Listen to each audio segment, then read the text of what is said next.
pensent qu'ils ne peuvent pas, puisqu'ils devraient avoir un don. Ils ne savent pas. La plupart des gens disent « je ne sais pas chanter ». Et puis ils rentrent dans une chorale ou dans un petit groupe de chant et ils découvrent qu'ils ont une voix et que cette voix, soutenue, accompagnée par d'autres, ben, elle est capable de chanter le requiem de Mozart ou du Bach. Alors, apprendre à s'aimer, apprendre à se respecter. Et se respecter, eh bien, c'est ne pas se laisser enfermer dans les peurs et les désirs de nos parents. C'est ça qui est terrible. Nous pouvons avoir des désirs vers l'enfant. Je désire que tu fasses du piano.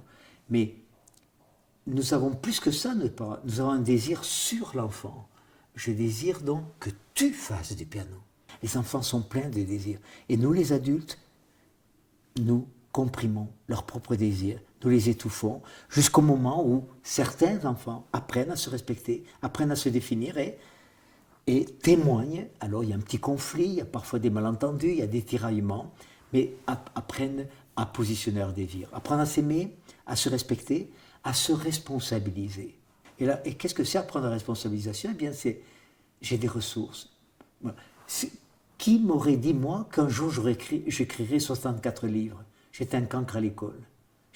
J'ai écrit mon premier livre à 35 ans.